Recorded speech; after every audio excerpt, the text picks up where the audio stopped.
वीर समर्थ शुकासारिखे पूर्ण वैराग्य जाचे, वसिष्ठा परिज्ञान योगेश्वराचे, कवी वाल्मिका सारिखा मान्य ऐसा, नमस्कार माझा सद्गुरु रामदासा. श्रीराम मला वाटते अंतरी त्वा वसावे, तुझ्या दासबोधासी त्वा बोध व्हावे. अपत्या परिपाववी प्रेमग्रासा, महाराज या सद्गुरु रामदासा. जय जय रघुवीर समर्थ. शांताकारं भुजगशयनं पद्मनाभं सुरेशं, विश्वाधारं गगनसदृशं मेघवर्णं शुभांगं, लक्ष्मीकान्तं कमलनयनं योगिभिर्ध्यानगम्यं, वन्दे विष्णुं भवभयहरं सर्वलोकैकनाथं. यं ब्रह्मा वरुणेन्द्र रुद्रमरुतस्तुन्वन्ति दिव्यैस्तवैः, वेदैः साङ्गपदक्रमोपनिषदैर्गायन्ति यं सामगाः. ध्यानावस्थित तद्गतेन मनसा पश्यन्ति यं योगिनो, यस्यान्तं न विदुसुरासुरगणा. देवाय तस्मै नमः. सर्वोपनिषदो गावो दोग्धा गोपालनन्दनः, पार्थो वत्स सुधीर्भोक्ता दुग्धं गीतामृतं महत्. गोपाल कृष्ण महाराज भगवान की जय. जय जय रघुवीर समर्थ. आज मार्गशीर्ष शुद्ध अष्टमी. शुद्ध अष्टमी म्हणजे महामहोपाध्याय श्री यज्ञेश्वर शास्त्री कस्तुरे काका यांचा आज 117वा जन्मदिवस आहे. आपल्या परमपूज्य प्रल्हाद महाराजांच्या पोथीमध्ये त्यांचा उल्लेख आहे. ते त्यांच्या नात्यातसुद्धा होते. चतुर्वेदेश्वर नावाचा आश्रम त्यांचा आहे, सावरगाव आपल्या परतूरच्या जवळ असणारा. त्यांच्याबद्दलचा एक श्लोक म्हणूया आपण सुरुवातीला. ऋषी कल्पम रामभक्तम गुरु यज्ञेश्वराभिदम, चतुर्वेदेश्वर प्राणम प्रणामी पुनः पुनः. चतुर्वेदेश्वरम प्राणम, चारही वेद ज्यांचा प्राण आहे असे श्री यज्ञेश्वर शास्त्री कस्तुरे काका यांना आपण पुन्हा पुन्हा नमन करूया. आम्ही जेव्हा कॉलेजमध्ये शिकायला होतो 70-72च्या काळामध्ये, तेव्हा आम्हाला गणिताचे प्राध्यापक होते DY कस्तुरे. आता ते डी म्हणजे त्यांचं नावसुद्धा आम्हाला माहीत नव्हतं. त्या काळामध्ये असं प्राध्यापकांशी बोलणं, मोकळेपणाने बोलणं अशी काही पद्धत नव्हती. पण DY कस्तुरे त्यांचं नाव होतं. पण नंतर लक्षात आलं की हे यज्ञेश्वर शास्त्री कस्तुरेंचे चिरंजीव आहेत. आता हे त्यावेळेस आम्हाला काही या यज्ञेश्वर काकांचे काही ओळख नव्हती, वाचनसुद्धा नव्हतं. त्यामुळे त्यांचं जास्त कौतुक असं काही वाटलंसुद्धा नाही. त्यांच्या घरी 2-3दा गेलो, कदाचित त्यांचं दर्शन पण झालं असेल, पण तो भाव मनामध्ये नव्हता. आणि आज जेव्हा त्यांच्याबद्दल आपण वाचतो तेव्हा असं वाटतं की प्रत्येक चांगल्या गोष्टीची वेळ ही आल्याशिवाय त्याचं फळ आपल्याला मिळतं नाही. एवढंच फक्त आजच्या दिवशी सांगायचं. आता आपण जो मुख्य विषय घेतला होता कठोपनिषद. आता तसं उपनिषद म्हणलं तर तसा अवघड विषय आहे. कारण काय, कर्म, भक्ती आणि ध्यान हे जे 3 प्रकार आहेत भगवंताच्या पर्यंत जाण्याचे, त्यातला सोपा मार्ग म्हणजे भक्ती मार्ग. जो सरळ सोपा आहे, जसं सांगितलं तसं नाम घ्या. ते नाम घेतलं की तुम्ही त्या नामीपर्यंत जाऊन पोचता. कर्म जो आहे की कर्मामध्ये माणूस इतका गुंतून जातो की ते कर्म केल्याशिवाय त्याला चैन पडत नाही आणि हळूहळू त्या कर्माचंसुद्धा व्यसन लागायला लागतं. आता ते कर्म भगवंताची पूजा असो, ते कर्म अनेक असो, मग त्यामध्ये काही कमी पडलं की आपल्याला रुखरू राहते. यथा कर्म ते पुण्यगाठी पडेना, आणि घडे कर्म ते पुण्यगाठी पडेना. म्हणजे जे कर्म आपण करतो त्याचं पुण्य आपल्याला मिळत नाही. का मिळत नाही? कारण यथासांगरे कर्म ते घडेना. यथासांग म्हणजे चांगल्या पद्धतीने नियमाप्रमाणे सगळे नियम पाळून, शुद्धतेचा नियम पाळून, पवित्राचा नियम पाळून एखादं कर्म करणं तसं त्या दृष्टीने अवघड आहे. आणि म्हणून की ते आपल्याला म्हणजे त्यातून आपल्याला जो फळ आपल्याला प्राप्त व्हायचं ते मात्र आपल्याला प्राप्त होत नाही. आता हेच सांगणारा उपनिषदातला भाग जो आहे, तो कठोपनिषदातला भाग जो आहे, तो आपण आज पाहणार आहोत. मागच्या वेळेस आपण पाहिलं कठोपनिषदातली सुरुवात जी आहे, ओम सहनाववतु सहनौ भुनक्तु सह वीर्यं करवावहे तेजस्विनावधीतमस्तु मा विद्विषावहे. नचिकेता आणि यमराज यांच्या संवादाचा जो भाग आहे तो म्हणजे हे कठोपनिषद आहे. कठशाखेचा कृष्ण यजुर्वेदाच्या मधील कठशाखेमध्ये अंतर्गत आहे आणि यामध्ये या दोघांचा संवाद आहे आणि खूप सुंदर सुंदर असे यामधले ऋचा आहेत. उपनिषदांचा जो भाग आहे त्याला ऋचा म्हणतात, मंत्र म्हणतात आणि आपण साधारण भाषेत त्यांना श्लोक म्हणतो.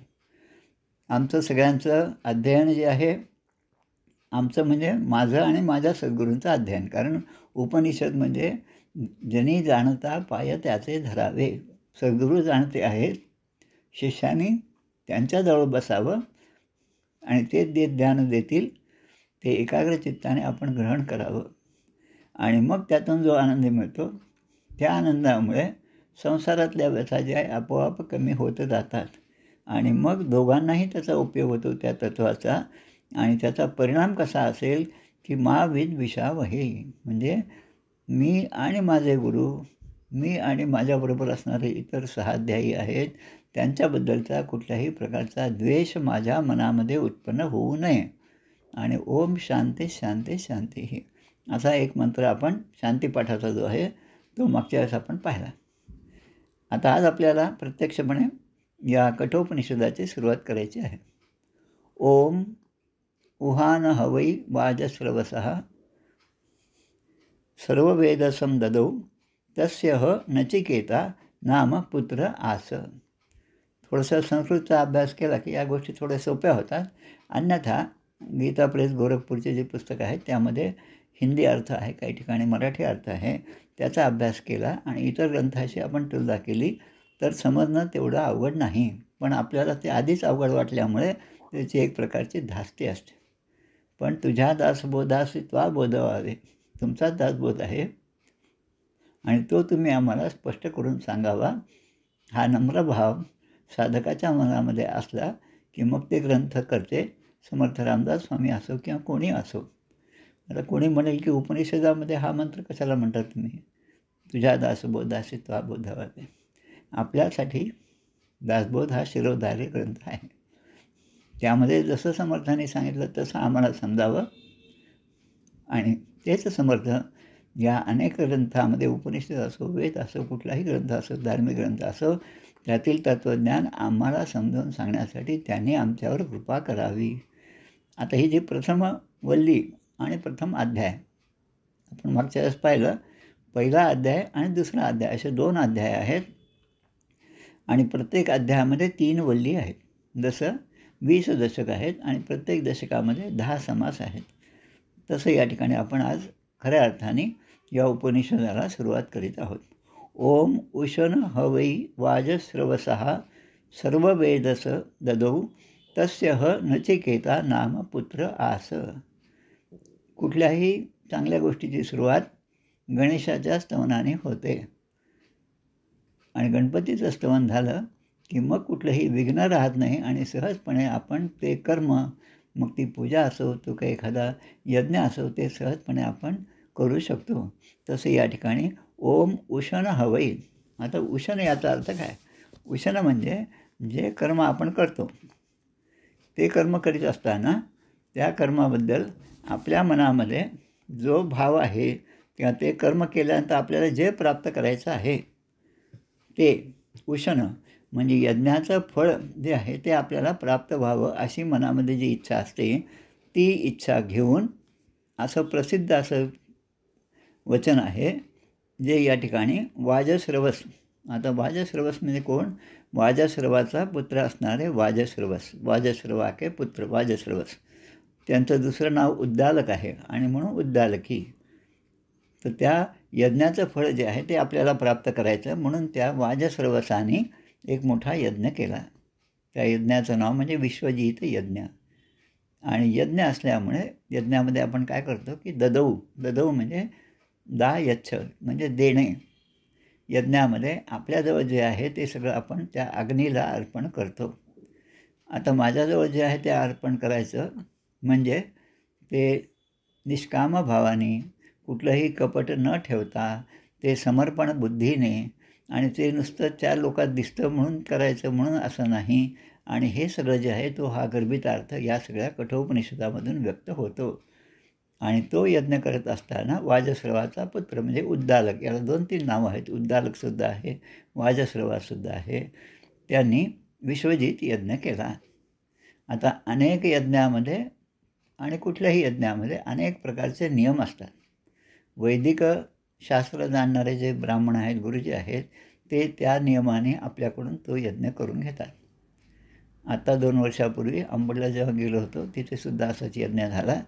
त्यामध्ये यज्ञाचे जे आहुती देण्याचे जे कुंड असतात, ते कुंड जे मांडले होते ते पाहिल्यानंतर त्याचा फोटो अजूनही उपलब्ध असेल, तो पाहावा आपण. त्यामध्ये कुंड जे आहे ते कसं एक चौकोनी आहे, एक षटकोनी आहे, एक त्रिकोणी आहे, एक आपलं मेडिकलचा कसा प्लस आकार असतो तशा पद्धतीचं आहे आणि अनेक प्रकारचे आहेत. आता त्या ठिकाणी जे ऋत्विज बसणार आहेत, जे ब्राह्मण बसणार आहेत आहुती देण्यासाठी, त्यांना लागणारं सगळं साहित्य त्या ठिकाणी आणून ठेवावं लागतं. आणि मग त्याने एक मंत्र म्हणून त्या अग्नीला ती आहुती द्यायची. आता इथे याने सगळं यज्ञ केला आणि आता यज्ञ पूर्णत्वाला येत गेला. आता यज्ञामध्ये असं आहे की ददौ, सर्व वेदसन ददौ, सर्व वेदस म्हणजे विश्वजित यज्ञ झाला. आता ददौ म्हणजे आपल्याकडे जे काय असेल ते सगळं ब्राह्मणांना, ऋत्विजांना दान देणे.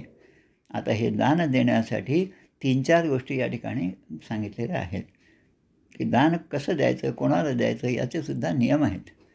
आणि त्यामध्ये जसा यज्ञामध्ये होता, अध्वर्यू, ब्रह्मा आणि उद्गाता असे 4 आहेत. हे प्रमुख आहेत ऋत्विज, 4 प्रधान ऋत्विज आहेत.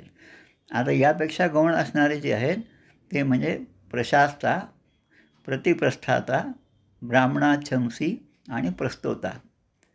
हे दुसऱ्या क्रमांकावर ही 4 जण येतात. आता तिसरा क्रमांक जो आहे त्यांची नावं आहेत अच्छावाक, नेष्ठा, अग्निद्र आणि प्रतिहर्ता. आणि चौथ्या क्रमांकावर आहेत ग्रावस्तुत, नेता, होता आणि सुब्रह्मण्य. म्हणजे 4 असे स्तर आहेत की ज्यांना आपण दान द्यायचं असतं. आता हे दान देताना कशा पद्धतीने द्यायचं आणि कसं द्यायचं त्याचंसुद्धा कोष्टक दिलेलं आहे. म्हणजे या सगळ्या नियमांमधून जाऊन, या नियमांचं पालन करून आपण जेव्हा दान देतो तेव्हा जो उशन शब्द आलेला आहे वर, उशन म्हणजे काय की आपण ज्या कार्यासाठी म्हणून हा यज्ञ करत आहे, जे आपलं इच्छित फळ आहे ते प्राप्त होण्यासाठी हे सगळ्या गोष्टी आपण केल्या पाहिजेत. आता हे सगळं चालू असताना तस्य नचिकेता नाम पुत्र आस, त्या उद्दालकाचा एक पुत्र, त्या वाजश्रवसाचा पुत्र, हा नचिकेता नावाचा अगदी 7-8 वर्षाचा असणारा मुलगा हे सगळं पाहत होता. आता कसं असतं, घरामध्ये एखादं कार्य असेल, त्या कार्याची जर आपण सुरुवात केली, ते कार्य संपन्न होण्यासाठी तयारी सुरू केली, तर लहान मुलं जे आहे ज्याला काहीच माहीत नाही, त्याला वाटतं की रोज आपल्याकडे खूप शांतता असते, पण आज एवढं काय आहे, इतके भांडे आणले, अमकं आणलं, तमकं आणलं, यादी आणली, सामान आणलं, मग हे सगळं कशासाठी आहे, असा जर मुलगा जसा विचारतो तसं. किंवा श्रीमद भागवतामध्ये दशमस्कंदामध्ये आपण पाहिलं की त्या वरुणदेवतेची पूजा करायची, इंद्राची पूजा करायची, आणि त्या पूजेची सगळी घरामध्ये तयारी सुरू झाली. आणि त्या छोट्या श्रीकृष्णाने नंदबाबांना प्रश्न विचारायला सुरुवात केली, तुम्ही काय करत आहात आणि कशासाठी करत आहात, हा यज्ञ कशासाठी केला पाहिजे. मग ते सांगता, अरे त्या इंद्रामुळे पाऊस पडतो, इंद्रामुळे संपन्नता येते, इंद्रामुळे आपल्या गाई म्हशींना सगळा चारा मिळतो, म्हणून त्या इंद्राबद्दलचं प्रेम आणि आपलं कर्तव्य म्हणून आपण असा यज्ञ करत असतो. हे जसं लहान मुलाने विचारलं तसं या ठिकाणी नचिकेतासुद्धा विचारत आहे. आता नचिकेता हे सगळं पाहत आहे, त्याच्या मनामध्ये आता जिज्ञासा आहे. लहान मुलांना प्रत्येक गोष्टीची जिज्ञासा असते की कोणती गोष्ट चालू असेल तर ते समजून घेण्याचं, कारण तो ते पहिल्यांदाच पाहत असतो. जसं एखादं अगदी जन्मलेलं मूळ आहे आणि 8-15 दिवसाचंच असेल तर त्यालासुद्धा या जगामध्ये दिसणाऱ्या प्रत्येक गोष्टीकडे पाहिल्यानंतर एक प्रकारचं आकर्षण असतं आणि त्याला एकच माहीत असतं, जे आपल्या हाताला येईल ते आपल्या तोंडात घालणं, एवढी एकच गोष्ट त्याला माहीत असते. मग आता ते चांगलं आहे की नाही हे सगळं बाकीच्याने पाहायचं, पण तो मात्र निष्पापपणे या सगळ्या गोष्टी आपल्यासमोर खेळत असतो. आता हे जसं आहे तसं घरामध्ये आता त्यांना दिसतं की हा नचिकेता पाहत आहे पुढचा मंत्र जो आहे तो या प्रकारचा आहे. तहं कुमारं संतं दक्षिणासु नियमानासु श्रद्धा अविवेश सोम अमन्यत. अमन्यत याचा अर्थ काय की हे सगळं पाहून तो नचिकेता आता विचार करू लागला. अमन्यत विचार करू लागला. म्हणजे ते भूतकाळ झाला. त्याच्या मनामध्ये हे सगळं पाहून एक श्रद्धा उत्पन्न झाली.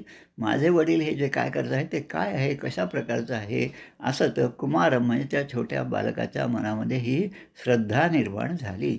श्रद्धा अविशेष अविवेश आणि सो अमन्यन. आणि त्या श्रद्धेच्या पोटी संतम म्हणजे त्या ठिकाणी तो उपस्थित होता आणि त्याच्यासमोर ज्या गोष्टी घडत आहेत त्या गोष्टी इथे सांगितल्या. आता कोणत्या गोष्टी घडत आहेत? संतम म्हणजे तो समक्ष पाहत आहे आणि म्हणून त्याला ते जाणून घ्यायची इच्छा आहे. दक्षिणासू नियमानासू, त्या जे ब्राह्मण होते त्या ब्राह्मणांना दान देणं. आता विश्वजित यज्ञ पूर्ण झाला, आता दान देण्याची प्रक्रिया आहे. आता दक्षिणा आणि यज्ञ, आपल्या भागवतामध्ये ती कथा आहे पहा. यज्ञाची पत्नी जी आहे तिचं नाव दक्षिणा. यज्ञाची पत्नी दक्षिणा म्हणजे एखादा यज्ञ संपन्न झाला तर दक्षिणा दिल्याशिवाय तो यज्ञ पूर्णपणे संपन्न होत नाही. त्याच प्रकारे या ठिकाणी आता दक्षिणेमध्ये ते दान देण्याची प्रक्रिया आता चालू आहे. आता कशाचं दान? दक्षिणासू नियमानासू. दक्षिणासू म्हणजे त्या दक्षिणा देण्यामध्ये जी समय ब्राह्मणोको म्हणजे त्या ब्राह्मणांना दक्षिणाच्या रूपामध्ये काय काय दिलं असेल, त्या राजाकडे जेवढं काही धन दौलत आहे ते द्यायला सुरुवात झाली. मगाशी मी सांगितलं ते 4 प्रकारचे 4 स्तर आहेत.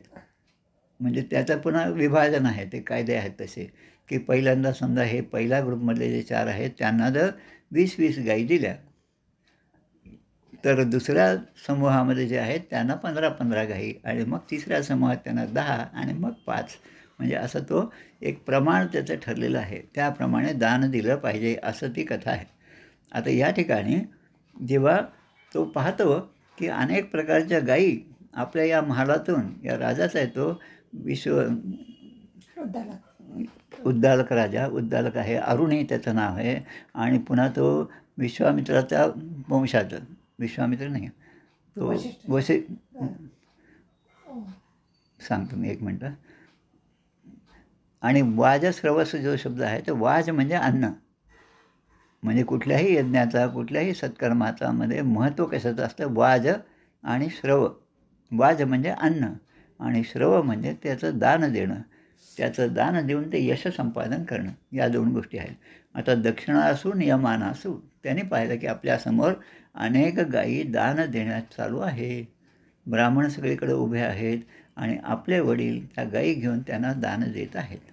आपण सुद्धा आपल्या घरी पाहतो, लहान मुलं, आपणही लहान असताना हे पाहिलेलं आहे. आपल्या घरी आपली आई दानं देत होती. आता दान त्याला तर वाण म्हणतो आपण. संक्रांतीला आता येणारच आहे. मग पुन्हा त्या चैत्रगौरीच्या हळदी कुंकाला सुद्धा आहे. मग अशा अनेक प्रसंगामध्ये आपण काही ना काही आपल्यातर्फे दान देत असतो. आता या दान देण्यामुळे एक गोष्ट आठवली. साधारणतः 2012-13मध्ये परमपूज्य प्रल्हाद महाराजांच्या पादुका घेऊन तेव्हा आम्ही उत्तरेमध्ये यात्रेला गेलो होतो आणि प्रयागराजला आम्ही होतो. आता त्या प्रयागराजामध्ये तिन्ही नद्यांचा संगम जिथे आहे तिथे स्नानासाठी जायचं होतं. आधीच कोणीतरी सांगितलं की तिथे गेल्यानंतर अशी पद्धत आहे की आपल्या अंगावरचे जे कपडे आहेत ते सगळे तिथे दान द्यायचे असतात. आता माणूस अगोदरच हुशार. आता दानच द्यायचं असेल तर मग जुने कपडे इथूनच घेऊन जा. म्हणजे इथून जर आपली तयारी असेल तर यथा सांग रे कर्म तेही घडेना. कर्म घडतं पण यथा सांग घडत नाही आणि मग त्याचं पुण्य जे आहे ते आपल्या पदरी पडत नाही. आता या ठिकाणी ज्या गायी दानामध्ये देत होते त्या गायी कशा होत्या याचं या ठिकाणी उदाहरण दिलेलं आहे की दक्षिणासू नियमानासू श्रद्धा अविवेश सो मन्यत. तो विचार करू लागला की आता या गायी आहेत आपल्यासमोर जात आहेत तर त्या कशा आहेत. त्या गायीचं छान प्रकारचं वर्णन या ठिकाणी दिलेलं आहे 3ऱ्या श्लोकामध्ये, 3ऱ्या मंत्रामध्ये. पीतोदका जगदतृणा दुग्धदोहा निरिंद्रियाः आनंदा नामते लोकांस तान स गच्छती ता ददत. म्हणजे पीतोदका एक प्रकार गाईचा कसा पीतोदका, दुसरा जगदतृणा, तिसरा दुग्धदोहा आणि निरिंद्रियाः. हे 4 प्रकार गायीचे या ठिकाणी सांगितले आहेत. त्याचा अर्थ आहे आपण पाहणार आहोत. आता अशा प्रकारच्या गायीचं दान जर ब्राह्मणांना दिलं तर स गच्छती ताददत, जो हे दान देतो तो स गच्छती, त्याला कोणता लोक प्राप्त होतो, तर ते दिलं आनंदा नामते लोकांस, आनंदा नावाचा लोक त्याला प्राप्त होतो. आता आनंदाचा याचा अर्थ काय आपण पाहिलं दशमस्कंधामध्ये. नंदबाबा सुनंदा, ते बाळ जन्माला आलं, त्याचा आवाज ऐकला आणि सुनंदा जी आहे ती लगेच पळत आली नंदबाबांकडे की बधाई हो बधाई हो, आणि कृष्णाचा जन्म झाला. आता ती सुनंदा हे नंद म्हणजे ज्यांना खऱ्या अर्थाने आनंदाचीच मूर्ती आहेत. आणि इथे जो शब्द आहे आनंदा, आनंदा याचा अर्थ त्यांना असा लोक प्राप्त होतो की जिथे कुठल्याही प्रकारचं सुख नाही. आता हे कोणाला प्राप्त होतं, जो अशा प्रकारच्या गायी दान करतो. कोणत्या प्रकारच्या, पीतोदका जगदतृणा दुग्धदोहा निरिंद्रियाहा. आता याचा अर्थ आपण पाहू एक एक. पीतोदका हा असा आहे की पीतोदका म्हणजे ज्यांनी उदक म्हणजे पाणी पिलेलं आहे आणि इतकं पाणी पिलेलं आहे की आता ते कुठल्याही प्रकारचं पाणी पिण्यासाठी समर्थ नाहीत. आपण पाहतो एखादा आपल्या घरातले नातेवाईक मृत्यूशय्येवर आहेत, आपण प्रयत्न करतो निदान चमच्याने का असेना 2-2 घोट पाणी त्यांच्या तोंडामध्ये देण्याचं आपण काम करतो. पण आता त्याची अवस्था अशी असते की पीतोदका, ही जी गायी आहेत ना तशी अवस्था असते. पीतोदका, एक थेंबही पाणी घ्यायला ते तयार नसतात. तशाच या गायी आहेत पीतोदका, म्हणजे आता त्यांना दिलं तरी त्यांना ते पाणी पितं नाहीत. अन्यथा पाणी दिसलं की धावत पळत जाऊन त्या गायी पाणी पित होत्या. पण आता वृद्धावस्था असल्यामुळे ती शक्ती पण त्यांच्यामध्ये नव्हती. नंतर जगदतृणा, तृण म्हणजे गवत. आतापर्यंत त्यांनी सगळीकडे गायीनी सगळं गवत जे आहे ते खाल्लेलं आहे. त्या गवत खाण्यासाठी त्या चरत होत्या, विचरण करत होत्या, सगळीकडे फिरत होत्या. भगवान श्रीकृष्ण त्यांच्या मागे होते आणि त्यांचा सांभाळ करत होते. आता या गायीनी आत्तापर्यंत आयुष्यामध्ये इतकं सगळं खाल्लेलं आहे की पण आता त्यांना कुठल्याही प्रकारची इच्छा नाही की आता मला काहीतरी अजून द्या, अशी काही इच्छा नाही. जगदतृणा. त्यानंतर दुग्धदोहा. आता त्या गायींचं दूध जे आहे त्या आता त्यांच्या स्तनामध्ये दुधाचा थेंबसुद्धा नाही, म्हणजे दूध देण्याच्यासुद्धा त्या आता क्षमतेच्या नाहीत. आणि निरिंद्रियाहा, त्या गायींचं वय पाहिलं त्यांची काय म्हणतो आपण, आता जे आपण म्हणतो पेशंट आमचा फार लास्ट स्टेजला आहे, याचा अर्थ काय, निरिंद्रियाहा. आता त्यांचे कोणतेच इंद्रिय कामाची राहिलेली नाहीत. आपण बोललो तरी त्यांना समजत नाही, त्यांना काय सांगायचं ते आपल्याला समजत नाही. फक्त आपल्याकडे पाहतात आणि काहीतरी खुणा करतात, त्याच्यावरच आपण काहीतरी अर्थ लावतो आणि समाधान मानतो. आता अशा गायी ज्या ब्राह्मणांना दान दिल्या, आता ते ब्राह्मण बिचारे त्यांना जे दान दिलं ते ब्राह्मण घेऊन जातात. आता या छोट्या मुलाच्या मनामध्ये असा हा विचार आला की आता अशा गायी जर ब्राह्मणांना आपण दिल्या, माझ्या वडिलांनी दिल्या, तर त्यांना हा आनंदा नाम ते लोकांस तान सगच्छती ददत. अशा गायी जर दान देत आहे तो माझा पिता, आनंदा नावाच्या लोकांना त्याची गती मिळते. त्या लोकांमध्ये त्यांना गती मिळेल. आनंदा म्हणजे जिथे कुठल्याच प्रकारचं सुख नाही, समाधान नाही, अशा लोकांमध्ये माझे वडील जातील. आता या तिसऱ्या मंत्रापासून आपण हे शिकायचं, आपल्या घरी कुठलंही कर्म असेल, कुठलंही सत्कर्म असेल, कुठलाही विधी असेल, काही चांगलं एखादी गोष्ट होत असेल तर त्यासाठी आपण चांगल्या चांगल्या गोष्टी आणून त्याचा उपयोग करून त्याचं दान ब्राह्मणांना दिलं पाहिजे. आता ते ब्राह्मण जेव्हा ते घेऊन जातात ते संतुष्ट झाले पाहिजे. आता याचं एक उदाहरण म्हणजे पूजेच्या सुपाऱ्या. म्हणजे आता लहानपणापासून आम्ही पाहत आहोत, आजही पाहतो, पण आता थोडीशी आपली पातळी म्हणा, विचारांची पातळी म्हणा, दुसऱ्यांचं पाहून म्हणा, त्याच्यामध्ये थोडासा फरक पडला. आपण ते दुकानात जाऊन लगेच सुपाऱ्या पाहिजेत, किती पाहिजेत, 51 पाहिजे, 108 पाहिजे असं म्हणलं की त्यांना लगेच लक्षात दुकानदाराच्या पूजेसाठी पाहिजे का, मग या घेऊन जा. खायला पाहिजे का, मग या घेऊन जा. म्हणजे हे जे आहे बायफर्केशन, हे जे निवड आहे ही कशामुळे झाली, आपल्या स्वार्थामुळे झालेली आहे. आणि मग ह्या स्वस्त आहेत, या महाग आहेत, मग स्वस्तवाल्याच घेऊन चला आणि मग आपलं कसं ते पूजा झाली की मग आपल्याला त्याचं फळ प्राप्त होईल. त्याला उशनं म्हणले. उशनं म्हणजे ज्या विचाराने आपण सत्कर्म करतो तो विचार जो आहे त्या फळप्राप्तीसाठी आपण करतो ते फळ मात्र आपल्याला प्राप्त होत नाही. आता या उन्हाळ्यामध्ये आंबे असतात ना वट सावित्रीला. आता हे आंबे जे आहेत लहानपणापासून पाहतात. आई बाहेरनं आली, तिने किती आंबे आणले आणि तिला आल्याबरोबर आधी बाकीचं काही मग ती सगळे आंबे आपल्यासमोर ठेवते. चोखून खायचे असतील तर लगेच लहान मुलं ते चोखून खायला लागतं. नाही आई हा खूप आंबट आहे. असे कसे आंबट आंबे दिले? म्हणजे आता प्रश्न सुरू झाला. नचिकेताचे असेच प्रश्न त्या यमराजाला विचारले होते. पण त्याची जी पातळी होती ती वेगळी होती आणि सर्वसाधारण आपल्यासारख्या मुलांची पातळी वेगळी असते आणि म्हणून त्या ठिकाणी अनेक प्रश्न त्या ठिकाणी विचारलेले आहेत. तो पाहतो की हे जे गाई दिलेले आहे दक्षिणामध्ये आणि तो घेऊन चाललेला आहे की ज्या खाली वाकून पाणीसुद्धा पिऊ शकत नाही. अन्यथा गाई खाली वाकून पाणी पितात.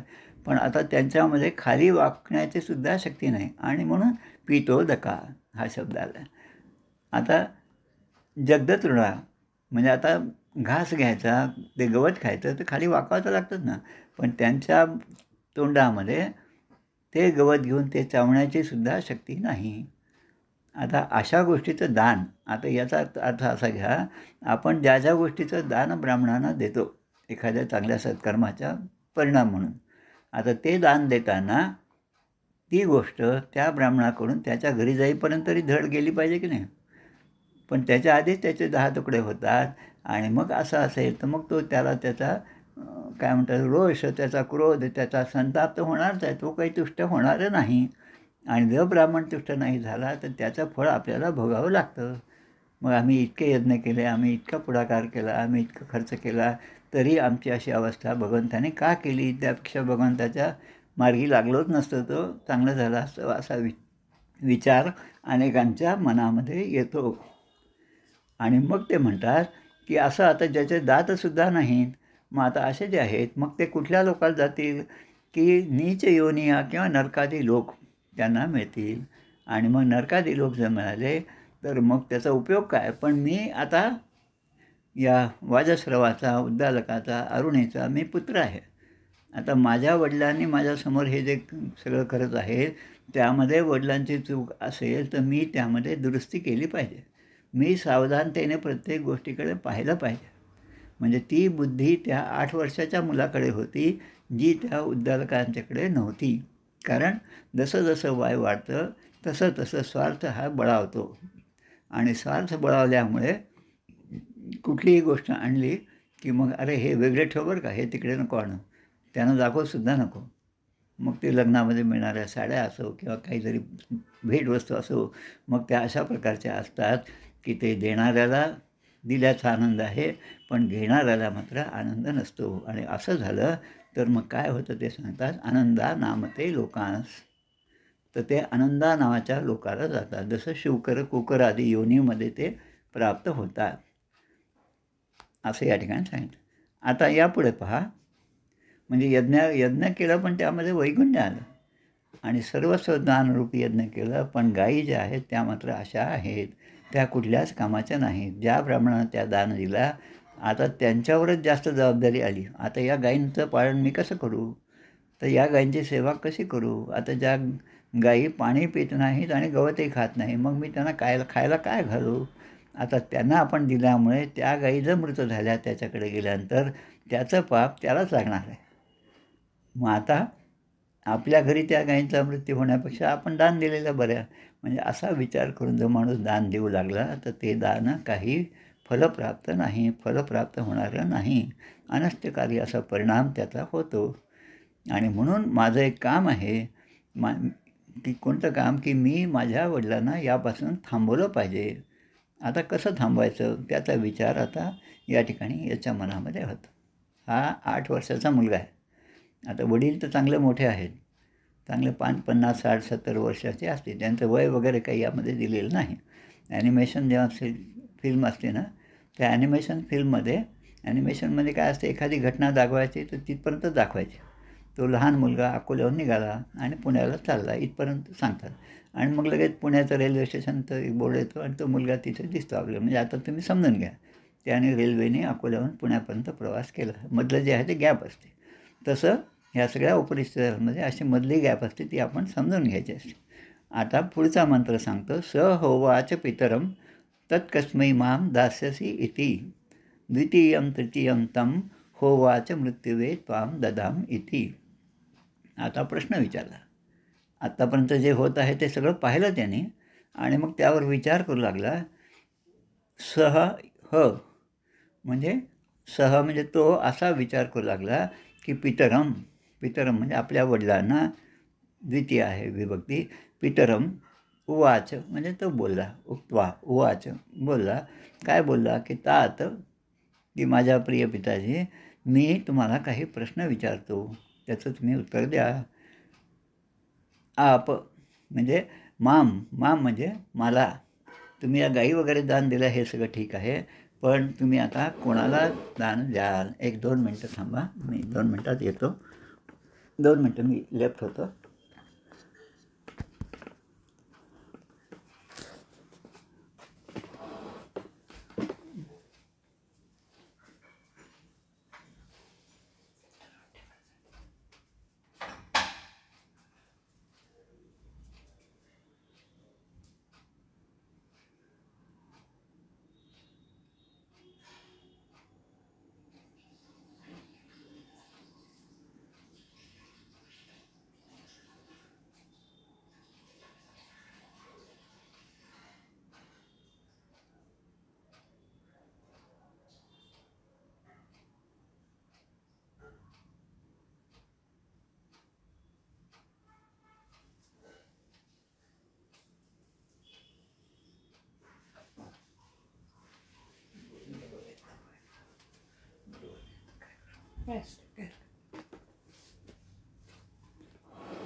दोन मिनटं. आता या गाई ज्या दान दिल्या त्याच्याबद्दलचा विचार मनामध्ये आला. आता तो असा विचार करतो की आपल्या वडिलांनी या गाई दान दिल्या, तर आता वडिलांना आपण थांबवलं पाहिजे. आता खरं म्हणजे वडिलांनी जे दान दिलं, दान देताना आपल्याकडच्या चांगल्या गोष्टी आपण दान दिल्या पाहिजेत. आता याला असं दिसतं की या गाई कोणत्याच कामाच्या नाही. ते हो 1 मिनिट. हां बरोबर, ते चालू नव्हतं केलं मी. हां. स होवाच पितरम तत्कस्मै माम दास्यसी इति द्वितीयं तृतीयं तं होवाच मृत्युवे त्वां ददाम इति. आता प्रश्न विचारला. लहान मुलं जेव्हा खेळत असतात, खेळता मुलं खूप हट्ट करतात आणि आईच्या मागे लागतात. आई मी बाहेर जाऊ का, माझे मित्र आले, बाहेर खेळायला जातो, असं तसं. आता आई तिच्या कामामध्ये व्यस्त असल्यामुळे आई म्हणते जा मर एकदाचा. असं जेव्हा आई म्हणते त्याचा अर्थ मुलगा काय घेतो की आईने मला आता परमिशन दिली, मी आता खेळायला जाऊ शकतो. पण तो मुलाला आईने जे म्हटलं मर एकदाचा असं म्हणून म्हटलं, ते रागाने म्हटलं. पण आता तो मुलगा बाहेर गेल्यावर जर 1 तासभर आला नाही घरामध्ये खेळून, तर त्या आईला पुन्हा जशी काळजी वाटायला लागती तसं या ठिकाणी झालं आहे. मुलाने प्रश्न विचारला की तुम्ही सगळ्या चांगल्या गोष्टी इतरांना द्यायच्या सोडून चांगल्या गोष्टी आपल्यासाठी ठेवल्यात. ज्या गोष्टी चांगल्या आहेत त्या म्हणजे तुमच्या ठिकाणी स्वार्थ दिसतो. मग स्वार्थ असेल तर मग ते दान होतच नाही. त्यामुळे त्या दानाचं पुण्यसुद्धा तुम्हाला मिळणार नाही. आता सगळ्यात प्रिय या सगळ्या जगामध्ये काय असेल, बापाला काय प्रिय असेल, तर स्वतःचा मुलगा हाच प्रिय असतो. आणि मग मुलगा जर प्रिय असेल तर त्याने प्रश्न विचारला तत्कस्मै माम दास्यसी इति. मग तुम्ही मला कोणाला दान देणार आहात, असा प्रश्न यांनी पहिल्यांदा विचारला. मग द्वितीयम पुन्हा तो प्रश्न विचारला, कारण उत्तर आलं नाही. मुलं उतावळी असतात आपल्या प्रश्नाचं उत्तर मिळावं म्हणून. आपले वडील ऐकत आहेत की नाही हे कन्फर्म करायचं असतं मुलांना, म्हणून पुन्हा एकदा विचारलं. द्वितीयं तृतीयं तं होवाच मृत्युवे त्वां ददामि इति. आता दुसऱ्यांदा तिसऱ्यांदा विचारल्यामुळे त्या उद्दालकाला अरुणी जे आहे त्यांचं नाव 3-4 नावं त्यांचे दिलेली आहेत. त्यांना आता संताप आला आणि संतापाने ते म्हणतात, आता मी तुला मृत्यूच्याच हवाली करतो, असं ते म्हणाले. आता जेव्हा आपण अनुष्ठानाला बसतो तेव्हा वाणीची शुद्धता फार महत्त्वाची आहे. दुसऱ्यावर रागवणं हे आपण टाळलं पाहिजे, कारण ते अनुष्ठान आहे. अनुष्ठानामध्ये एखाद्या पद्धतीने आपल्याला वागलं पाहिजे आणि त्यामध्ये जर दोष आपल्यामध्ये आले तर त्या दोषामुळे आपलं अनुष्ठान हे वाया जातं. त्याचं जे इच्छित फल आहे ते आपल्याला प्राप्त होत नाही. आणि म्हणून म्हणतात ते क्रोधने तो म्हणतो की मृत्युवे ददाम इति, मी तुला मृत्यूलाच देतो, यमलोकालाच देतो. म्हणजे काय, मी तुला यमलोकाकडे पाठवतो असं तो म्हणतो. कोण? वडील म्हणतात. आता यांनी जरी असं म्हटलं, कारण काय त्याला एक पटलं की आपण सगळ्यात चांगलं धन आपल्या वडिलांचं जे आहे ते त्यांचं प्रिय असणारं मीच आहे आणि मला जर हे मृत्यू लोकाला देत असतील तर तो आता विचार करू लागला. आता काय होतं की त्याने विचार केला, बहु नामे मी प्रथमो बहु नामे मी मध्यमा किं सिद्ध्यं यमस्य कर्तव्यं यन याद्य करिष्यती. बहु नामे मी प्रथम. आता तो मुलगा विचार करू लागला. जसं आता एखादा मुलगा आपल्याच नातू पण तो आहे, शाळेत जातात, चांगला हुशार आहे, सगळं आहे. आता त्याला आपण रागवलं. तो मुलगा म्हणतो, मी शाळेमध्ये नेहमी पहिला नंबरचा असतो, मला सगळे बक्षिसं मिळतात आणि एवढं सगळं असून तुम्ही मला रागवता, हे काही बरोबर नाही आणि हे तुमचं मला काही आवडत नाही, मी तुमच्यावरच रागवलं, असं तो मुलगा एखाद्या वेळेस अजाणतेपणाने म्हणतो. तसं इथे म्हणतं, हा बहु नामे मी प्रथमो. या सगळ्या मुलांमध्ये, कारण उद्दालकांची जी शाळा होती, जी काय काय म्हणतात त्या गुरुकुल होतं, त्यामध्येच हा पुत्र नचिकेतासुद्धा शिकत होता. इतर सगळी मुलं होते. त्या सगळ्या मुलांमध्ये बहु नामे मी प्रथमो, त्या सगळ्यांमध्ये प्रथम चांगला जो विद्यार्थी असेल तो मीच आहे. काही ठिकाणी माझं चुकत असेल तर मी मध्यम आहे. पण किं स्विद यमस्य कर्तव्यं यन याद्य करिष्यसी. पण मला तुम्ही असं म्हटलं की मी तुला आता यमालाच देऊन टाकतो. याचा अर्थ मी यमाकडे गेल्यानंतर माझ्याकडून यमाची काहीतरी चांगली सेवा घडावी असं तुमच्या मनामध्ये असेल तर मी यमाकडे जायला अगदीच तयार आहे. पण तसंही नाही, कारण मी एवढा काही वाईट नाही. आणि म्हणून ते म्हणतो की आज माझ्याकडून तुम्हाला काहीतरी चांगलं घडायचं आहे, तुम्हाला काहीतरी माझी मदत तुमच्या या कार्यामध्ये व्हावी अशी इच्छा दिसते. आता मुलगा आणि बाप याच्यामध्ये मुलाच्या 3 श्रेणी या ठिकाणी दिलेल्या आहेत. मुलगा कसा असावा, तर उत्तम, मध्यम आणि अधम. गुरुसाठी शिष्य हा उत्तम, मध्यम आणि अधम शिष्य कसा असेल की गुरु आपल्या कुठल्या तरी कामात आहेत आणि ते काम अनुष्ठान असेल, यज्ञ असेल किंवा संध्येला बसले असतील, त्या पंचपात्रामध्ये गुरूंच्या त्या पंचपात्रामध्ये पाणी नाही असं पाहिल्यानंतर ते पाणी त्यांना आणून द्यावं हे ज्या मुलाच्या लक्षात येतं, ज्या शिष्याच्या लक्षात येतं, तो उत्तम शिष्य आहे. घरातसुद्धा आपण पहा, आपण इकडे तिकडे पाहायला लागलो की लगेच मुलं येते, काय पाहिजे तुम्हाला मी आणून देतो. असं जे आहे ते उत्तम पुत्र आहेत. आता दुसरे जे आहेत मध्यम म्हणजे ते सांगकामे आहेत, सांगितल्याशिवाय ते कामच नाही करत, म्हणजे जागतेसुद्धा हलत नाहीत. नुसतं हाक मारली तरी मुलाने उभं राहावं आणि आपल्या गुरूंची, आपल्या वडिलांची काय आज्ञा आहे ती जाणून घेण्याची चिकित्सा त्यांच्या ठिकाणी जन्मजात असली पाहिजे, तो चांगला मुलगा. पण दुसरा जो आहे ते वडील सांगतील तेव्हा मग आपण हलायचं, असा जो तो मध्यम प्रतीचा आहे. आता तिसरा प्रकार या ठिकाणी सांगितला, तो प्रकार असा की तो सांगितलं तरी ते करत नाही, त्याला आज्ञा दिलेली आहे पण त्याप्रमाणे तो वागत नाही.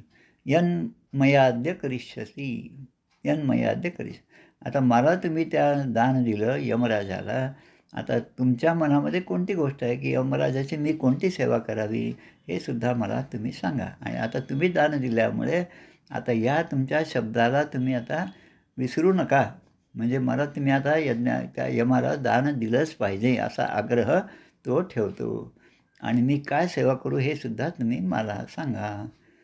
आता या ठिकाणी असं आहे की कदाचित वडिलांना क्रोध आला आणि त्या क्रोधापोटी ते म्हणतात मी तुला यमाला देऊन टाकतो. जसं मगाशी म्हणलं जा मर एकदाचा, तसं मी तुला यमाला देऊन टाकतो. आता हे जे वडिलांचं वचन आहे ते सुद्धा सत्य झालं पाहिजे. कारण जे वचन आपण बोललो ते पाळणं हे सुद्धा एक अनुष्ठानच आहे. आणि म्हणून वचन जे आहे, वचन बोलताना सगळ्या गोष्टीचा विचार करूनच माणसाने बोललं पाहिजे. आणि इथे तर म्हणतात मी तुम्हाला यमाला देऊन टाकतो.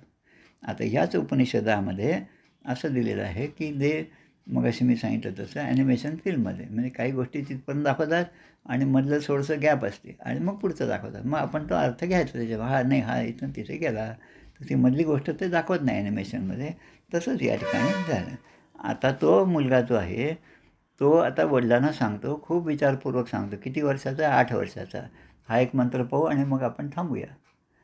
आता ते म्हणतात, तो मुलगा म्हणतो, विचार करतो नचिकेता, 8 वर्षाचा विचार करतो. एकांतामध्ये आपल्या वडिलांच्या जवळ जातो आणि वडिलांना जो राग आला त्याची निवृत्ती व्हावी या इच्छेने तो त्या ठिकाणी बोलतो. काय बोलतो?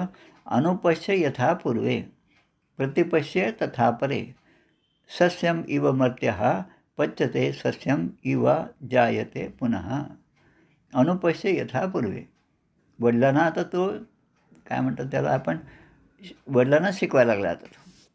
कारण वडील त्या विचारात करतच नव्हते आणि म्हणून त्यांना चांगला विचार जो आहे तो त्यांना देणं हे एक चांगला मुलगा म्हणून माझं कर्तव्य आहे. म्हणून वडिलांना तो सुचवतो की आत्तापर्यंत आपल्या पिढ्यांमध्ये पूर्वीपासून जे केलेलं आहे अनुपश्य यथा पूर्वे. पूर्वे म्हणजे पूर्वीपासून, पूर्वी आपल्या पिढ्यांनी काय केलं ते अनुपश्य. पश्य म्हणजे पाहणे, अनुपश्य म्हणजे त्याचा तुम्ही विचार करा की आपल्या पूर्वजांनी काय वैभव कमवलं, ते कोणत्या जोरावर कमवलं, त्यांचं वागणं कसं होतं, त्यांच्या क्रिया कशा होतात, त्यांनी दान कशा प्रकारे दिलं, ह्या सगळ्या गोष्टीचा तुम्ही विचार करा. आणि मग म्हणतात प्रतिपश्य तथा परे. प्रतिपश्य म्हणजे आता, तथा अपरे, अपरे म्हणजे आता. आता पूर्वीच्या पिढ्या तर होऊन गेल्या, या मुलाने ते त्या पाहिल्या नाहीत, पण वडिलांनी कदाचित 1-2 पिढ्या पाहिल्या असतील. पण त्यांच्याकडून पुन्हा त्यांच्या आजोबाकडून त्या वडिलांनी सगळं ऐकल्या असतील, त्यामुळे त्यांना सगळा इतिहास त्या त्या घराण्याचा माहीत आहे. तसं प्रतिपश्य तथा परे. आता जे तुम्हाला माहीत आहे ते सुद्धा त्याचासुद्धा तुम्ही विचार करा आणि मला जे तुम्ही दान दिलं याचासुद्धा विचार करा. आता याचं उदाहरण दिलं, सस्यम इव मर्त्यः पच्यते सस्यम इव जायते पुनः. सस्य म्हणजे काय म्हणतात त्याला, रोपटं. नवीन बीज पेरल्यानंतर जे छोटंसं अंकुर येतो आणि छोटंसं रोपटं तयार होतं त्याला म्हणतात सस्य. सुजलाम सुफलाम सस्य श्यामलाम मलयज शीतलाम मातरम वंदे मातरम. हे सस्य जे आहे त्याचं उदाहरण घेऊन या ठिकाणी सांगितलं की आपण एखादं बी जमिनीमध्ये पेरतो, त्याला हवा पाणी सगळं मिळालं, अन्नद्रव्य त्याला त्या जमिनीतून मिळाली की त्यामधलं अंकुर फुटतं. त्याच्या खालच्या बाजूला त्याला मुळा असतात आणि वर कोंब फुटतात आणि वर पानं आपल्याला दिसायला लागतात काही दिवसानंतर. आता त्याचा आपल्याला आनंद होतो, मग ते झाड वाढतं, इथपर्यंत ठीक आहे. काही दिवसांनी त्याला फळं लागतात, ती फळं आपण घेतो आणि त्याचा उपभोग आपण घेतो आणि मग काही दिवसानंतर ते झाडसुद्धा नष्ट होतं. सस्यम इव मर्त्य पच्यते. पच्यते म्हणजे अशा प्रकारे ते पिकतात. पिकतात याचा अर्थ की या ठिकाणी मनुष्य जन्माला येतो, काही दिवस या ठिकाणी राहतो आणि शेवटी तो सुद्धा हे भूलोक जो आहे त्याला मर्त्य लोक म्हणलेलं आहे ते सोडून जातो. सस्यम इव अजायते पुन्हा. आणि मग पुन्हा तोच पुन्हा त्या ठिकाणी जन्म घेतो.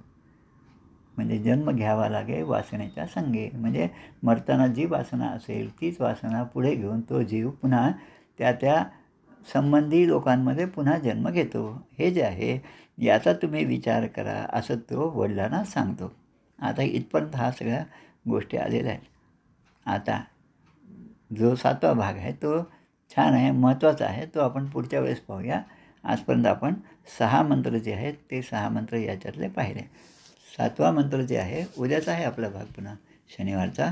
त्याच्यामध्ये 7वा मंत्र असा आहे, वैश्वानरः प्रविशत्य अतिथी ब्राह्मणो ग्रहान तस्यैतां शांतिं कुर्वन्ति हर वैवस्वतोदकम्. गोपाल कृष्ण भगवान की जय. जय जय रघुवीर समर्थ. मागच्या वेळेस तर थोडंसं अवघड वाटलं असेल, पण आता ही कथा सुरू झाली. कथा असल्यामुळे थोडंसं आपल्याला, आणि कुठलीही कथा कुठल्याही ग्रंथामधली असेल तर ती कथा आपल्या जीवनाशी जोडून जेव्हा आपण पाहतो तेव्हा ती अजून आपल्याला चांगल्या प्रकारे समजत जाते. आणि मग ती समजल्यानंतर त्याप्रमाणे वागणं तो आपला धर्म आहे. आणि ते जर नाही केलं तर उशन जे दिलं शब्द, की ज्या गोष्टीसाठी आपण हे सत्कर्म करत आहोत, जी इच्छा प्राप्त करण्यासाठी, ज्या गोष्टी प्राप्त करण्यासाठी आपण करत आहोत, ती गोष्ट आपल्याला मिळाली पाहिजे आणि त्यासाठी चांगल्यात चांगलं कर्म आपल्याकडून घडलं पाहिजे. हे या यमनचिकेता संवादातून आपल्याला पुढे पण अजून खूप मंत्र आहेत यामध्ये. स्वामी विवेकानंदांनी सुद्धा याच्यातलाच मंत्राचा उच्चार त्या शिकागोच्या व्याख्यानामध्ये अमेरिकेमध्ये केलेलं आहे. ते सगळे पुढे आपल्याला येणारच आहे. ते आपण आता पुढे पाहू आपण. आज या ठिकाणी आपण थांबू. गोपाल कृष्ण भगवान की जय.